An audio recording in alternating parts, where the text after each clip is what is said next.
8월 28일 화요일 네트워크 뉴스입니다. 자신의 회고록에서 고 조비오 신부의 명예를 훼손한 혐의로 재판에 넘겨진 전두환 전 대통령이 어제 열린 첫 재판에 알츠하이머 투병을 이유로 참석하지 않았습니다. 법원은 알츠하이머 환자가 어떻게 회고록을 출판했냐며 다음 재판에 출석할 것을 요구했습니다. 윤재민 기자입니다. 재판부는 전두환 전 대통령이 알츠하이머를 이유로 재판에 출석하지 않자 의문을 제기했습니다. 재판을 맡은 광주지방법원 김호석 판사는 알츠하이머 판정을 받은 전 대통령이 어떻게 지난 2017년에 회고록을 출간했냐고 물었습니다. 전 대통령의 변호인은 지난 2013년 알츠하이머 판정을 받기 전부터 회고록을 준비했다고 대답했습니다. 알츠하이머 증세가 나타나기 전부터 회고록을 쓰기 시작했고 최근 증세가 심각해져 집필을 서둘러 마쳤다고 주장했습니다. 전 대통령 측은 남은 재판에도 출석하기 어렵다고 밝혔습니다. 하지만 재판부는 오는 10월 1일에 열리는 다음 공판에 전 대통령이 출석할 것을 요구했습니다. 전 대통령은 5.18 민주화운동 당시 헬기 사격을 목격했다는 고 조비오 신부의 증언이 거짓이라고 주장해 사자 명예훼손 혐의로 재판을 받고 있습니다. 전 대통령의 부인 이순자 씨는 재판을 하루 앞두고 남편이 5년 전부터 알츠하이머를 앓았고 지금은 조금 전 일도 기억하지 못해 재판에 나가기 어렵다며 출석 불가 입장을 밝혔습니다. 법원이 전 대통령 측의 불출석 사유를 인정하지 않으면 구인장을 발부해 강제 구인할 수 있습니다. TV조선 윤재민입니다. 강원도 춘천 도심 한복판에는 축구장 80개 크기에 달하는 옛 미군 부대 공터가 있습니다. 지난 13년 동안 공터 활용을 놓고 의견이 분분했는데 춘천시가 이곳을 시민공원으로 만들기로 결정했습니다. 이승훈 기자입니다. 미 육군 이사단이 주둔하던 춘천 캠프 페이지입니다. 축구장 80개 면적입니다. 1958년부터 미군 헬기 부대가 주둔했습니다. 춘천 캠프 페이지 부지는 지난 2005년 미군 부대가 철수한 뒤 13년 동안 뚜렷한 활용 방안을 찾지 못했습니다. 춘천시는 지난 2016년 국방부에 1,217억 원을 주고 땅 소유권을 넘겨받았습니다.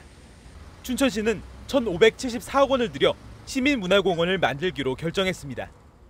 전체 면적의 80%는 도시 숲이 들어섭니다.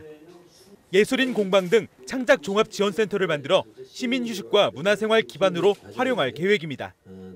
다양한 문화 창작과 교육 오락의 장소로 제공을 하고 도시문화에 역동적으로 참여할 수 있는 생활 공간으로. 일부 시민은 공공기관 이전 등 상권 개발을 요구합니다. 여기다 뭐하러 자꾸 공원을 세우냐. 필요도 없는 공원을 왜 자꾸 세우냐고 자꾸 사람들이 그런 말을 하고. 춘천시는 공원을 원하는 여론이 더 많았다고 설명했습니다. 공원으로 가자는 의견이 대단히 좋습니다. 그래서 따라서 저희가 문화공원으로 결정을 하게 됐고요. 라빌레트 공원 같은 특별한 이제 문화예술의 주제가 있는 그런 공원이 되겠습니다. 춘천시는 올해 말까지 기본 계획안을 확정하고 내년부터 공사를 시작할 계획입니다. TV조선 이승훈입니다. 환경부가 금강수계 보호개방 민관협의체 회의를 통해 오늘부터 공주보의 수문을 닫아 물을 가두는 작업을 진행합니다. 공주보의 수문은 다음 달 14일부터 22일까지 충남 공주와 부여에서 열리는 제64회 백제문화제 기간 동안 닫힙니다.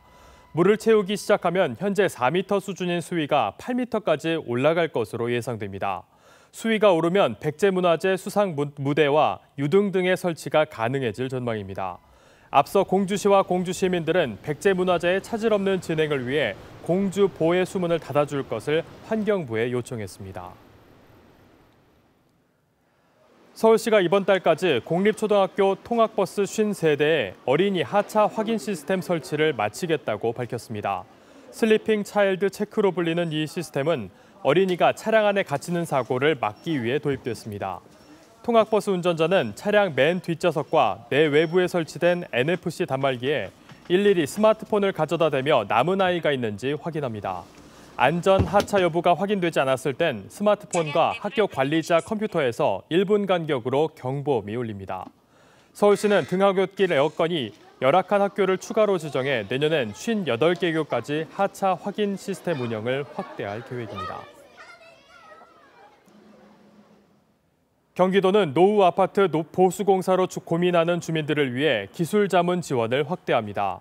기존에는 입주자 대표회의 등 관리 주체가 있는 공동주택만 도움을 신청할 수 있었지만 앞으로는 30가구 이상 사업 계획 승인을 받은 공동주택도 지원이 가능합니다.